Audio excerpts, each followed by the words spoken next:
What's up, guys? Jeff Cavalier, ATHLEAN-X.com. So today we are here to help you with your chest training. We're going to deliver, and by the way, it's not him.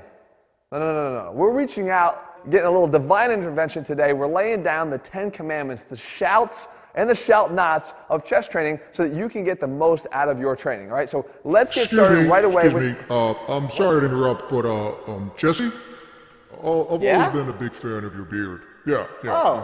Thanks. I'm a big fan of beards in general. Well, it's a good beard. You know what? I think I'm going to grow mine out again because I dig the beard too, so. Can we get this thing going? All right, the first commandment is, Thou shalt not shrug your traps. You heard him. You better get those traps out of your chest training if you want to see the best results from your chest training. We thought so much of this and so highly of this that we made it the chest master tip, meaning when you get down to a bench press, the first thing you need to do is pull your shoulders down. Activate your lower traps to get those upper traps out of the domination of that exercise. Why? Because when the traps shrug up, you basically are also getting your shoulders up and forward, which puts them in a better position than your chest to actually do the pushing. And you're going to see that that's another major thing that we want to make sure we do properly. If you go to a dip station and you get ready to do your dips, what's happening? Most of the time, you collapse under your own weight and your traps shrug up again. You want to actively depress them, which puts the chest into the position as the primary mover to then push and initiate the contraction, which actually leads us to Thou shalt initiate every contraction from the chest.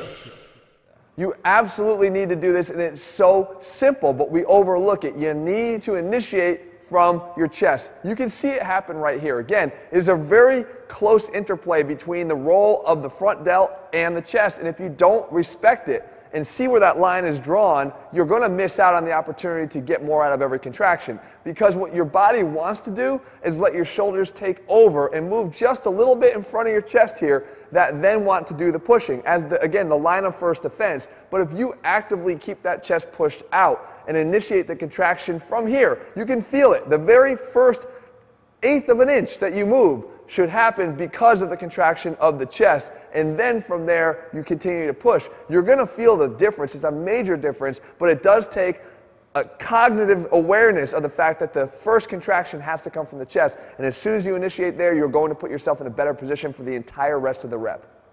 Thou shalt adduct at every opportunity.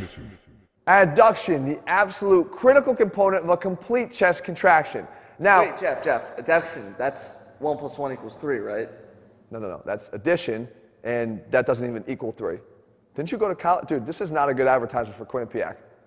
Yeah. So adduction, when you actually do a chest contraction, is going to be the final portion of that if you're going to get a complete chest contraction, because the role of the chest is not just to push away from the body, but to come across the body and bring the arm across. So I don't want you to think that heavy training is always going to produce the best results. It will produce a component of the best results, but if you are avoiding some of these adduction type exercises that I'm showing you here because you think that they're using too light of weights to produce a result, you're leading yourself down the wrong path. Lighter weights that produce a complete chest contraction are going to produce great results. If you take those weights and push them to failure, you are going to get the benefits of them. It doesn't matter. Your body doesn't understand the number on the side of the stack or on the side of the dumbbell. All it understands is the tension that you're creating. And when you create maximum tension by going to a maximal contraction, that is when you get a better end result for your chest. And I want to make sure that you're not forgetting to include these type of exercises in your chest workouts. Thou shalt not avoid drop sets. You stay out of this one before I drop you. Okay. All right, drop sets, guys. Drop sets are a very critical component of complete chest training. Why? Because when we go back to what we talked about earlier, the chest doesn't usually act alone. A lot of times it's getting help, sometimes unwanted, from the front delts and from the triceps too. But drop sets allow us to really take every last drop of effort out of the chest to ensure that we're really hitting it hard. So what you do is you do a regular bench press and then go grab a lighter set of dumbbells and drop it down. Again, maybe half the weight that you use and you go to another set here. The benefit here being that you might have been using some of the other assistive muscles here to get the heavier weight done, but when you drop it down, now you really focus on everything we already talked about, initiating the contraction and really forcing the chest to eke out those last few repetitions, and that is going to be key. And it doesn't just have to be here. You can do the same thing even with a dip. You do a regular dip here with full body weight or even with a weighted dip, and then you drop down seamlessly. If you're using a band, just step into the band as you see me do here and crank out a few more reps. Again, really in that second half of the drop set, really focusing on saying, all right, take all the other big muscles out of it, let the chest finish out the job here, and really finish what you started. Thou shalt include pullovers. Yes, pullovers. I'm not going to make him repeat himself again. He's right. Chest pullovers. Pullovers done for your chest. One of the best exercises you could possibly do, and something you shall start doing now if you want to see the best results, especially for your upper chest. So what you do is you take a dumbbell, you lay back over the bench as if you're doing a regular dumbbell pullover for your lats, but instead of flaring your elbows, what you do is you try to bring your forearms and your biceps closer to each other. And from the bottom position here, you initiate, yes, we're reenacting that same commandment again, initiating the contraction from the upper chest. The whole dumbbell movement is created by the squeeze initially by the upper chest, bringing it just to the position where it's over your head, and you bring it back down again. This is a great way, if you've never tried it, to feel this really intense contraction, almost like this V line here that forms the upper chest. A great way to activate it and hit it every single time. Thou shalt do squeeze-ups. Guys, when you are doing any of your push-up variations here, you want to make sure that you're getting some component, again, of adduction if you can. Matter of fact, you don't have to be limited to just having your hand in this fixed hand position on the ground, which prevents you from getting any closer movement of the arms into adduction. You can do other things. We've actually covered an entire video on push-up variations that I'll link at the end of this video for you to see, where you can get a lot more variety, but you can see some of the exercises here.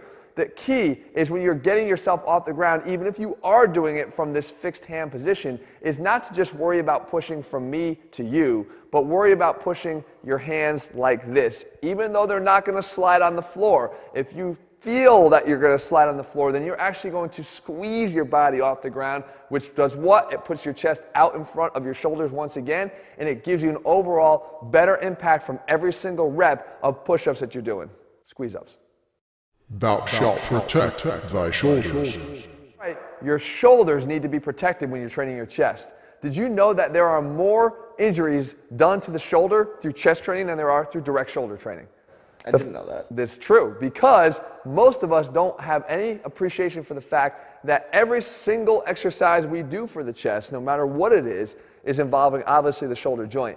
And because we're using either heavier weights to try to really bulk up our chest, or because we're doing maybe some awkward movements, we put our shoulders in some really weird positions. So what your job is to do is to protect it at all costs, because any shoulder injury is going to take you out of the gym entirely. It's going to take you out of your chest training entirely, and there'll be no gains made if that's the case. So you can see the things that I do here. One, I switch to a floor fly as opposed to an unsupported bench fly. We've talked about this many times before, how the gains can still be made here. As a matter of fact, you can have eccentric overload gains that you can't safely have when on the bench and still get way more shoulder protection from the floor. You can also do some more decline bench pressing, which will put the shoulders a little bit more back into a natural position and a safer position for pressing from. And if you don't even have access to a decline bench, all it takes is a single plate propped up under the end, the foot of the bench you're using. That gives you even just a slight 5 to 10 degree decline that's going to do what the job was, that purpose of saving your shoulders.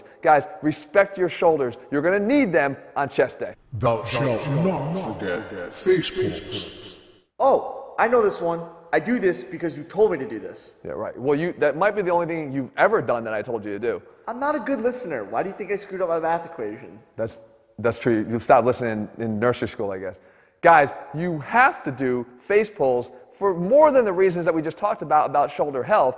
The thing is, I say for every 3 sets of a chest exercise you're going to do, I want 1 set of face pulls done at the end of that workout. Why? Because you want to create muscle balance. Far too much of the pushing is going to create rounded shoulders, but beyond that, rounded shoulders make your chest look small. I don't care how big it is. You can take the guy with the biggest chest, make him go like this, and everything is caved down and in. Open up the shoulders, have the ability to externally rotate your shoulders and get into better posture upright here, your chest itself actually broadens and gives you the appearance of a better looking chest without ever even having to lift. Thou shalt do overcoming isometrics.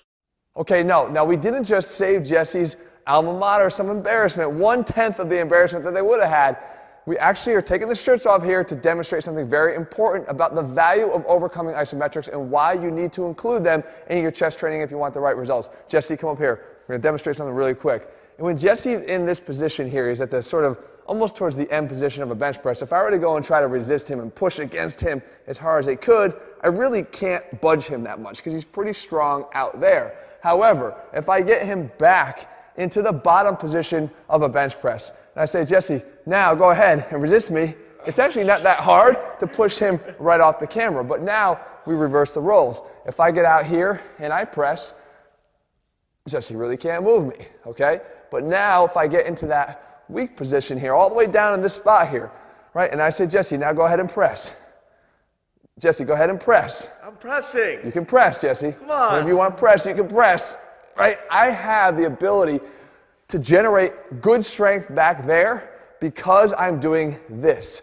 This is an overcoming isometric. The purpose of including these is to become more isometrically strong in your weaker points of the range of motion in the bench press. We know that the bottom point is a sticking point. We don't train that way. Isometrics give us the value of increasing our strength within 15 degrees up and down of the position we train it in. By doing the exercises I'm showing you here, I load the stack up as much as I can. I'm trying to basically move an immovable object, but I'm increasing my fiber recruitment capability, which increases my strength generation in this weak spot, so that now when I attack a bench press, I have more strength down there. I'm going to be able to get more weight off of my chest, meaning I'm not going to be limited by the heavier weights in my weak point. Ultimately elevating the weight I'm using, and therefore the results I'm getting. Now, Jesse, go put your shirt back on. Thank God. Thou shalt not train chest on Monday. I know, it's a tough pill to swallow. Even on International Chest Day, you got to switch things up, guys. The rule here is that you can't keep doing the same thing. I know a lot of people say, Jeff always knows what I'm going to do. I can tell you what your last chest workout was. See how close I am. Flat bench press into incline dumbbell bench press, into dips maybe, and maybe a little bit of cable crossover, and then maybe even some push-ups. But Jeff. Well, hold on, Jesse. How close was I? How close was I to what you actually did? The fact is, when it comes to chest training, I've never seen a more repetitive workout of all those workouts that we do than that. I think we fall in love with that sequence. I think it makes us feel good. It gets the pump going, and we never vary. But I will tell you this, just like any other form of training, if you want to change yourself, you're going to have to challenge yourself, and you're going to have to introduce all new things to your training. So what we want to do is not just stop at changing the day that we train chest. How about not training chest by itself at all? Maybe even switching the order that we do the exercise. I know this is making your eyes spin, Jesse. Maybe it's even changing the order of the exercises we do. Instead of just doing those flies, floor flies, not bench flies, after your bench press, how about putting them before as a form of pre-exhaustion? You will not feel the same way if you do that exercise sequence in the reverse order. It's going to produce, yes. You're messing with the National Chest Day. I said International Chest Day. I know, and you're messing with it. But what's the point? This is what's going to benefit you. Yeah, but you can't mess with International Chest Day. That's just the way it is. Why? Because you don't know what to do on a Monday otherwise? Maybe not. I don't know what to do on Haven't Monday. you been following our programs? Yes, but I like to do chest We don't do Monday. chest every Monday. I like to do chest on Mondays anyways. So you've still been doing it? Yes. Guys, don't follow him. If you're looking for a program that actually maps out what to do, you won't have it. Turn this way. You won't have a chest that looks like this. You'll actually have a chest. You can get that, guys, by following our step-by-step programs over at ATHLEAN-X.com. We put the science back in strength. We lay it all out in a progression that makes sense and that actually, yes, make you get better gains faster. Those are all over at ATHLEAN-X.com. If you found the video helpful, leave your comments and thumbs up below. In the meantime, I'm getting out of here. I'm not standing too close to this guy. See ya.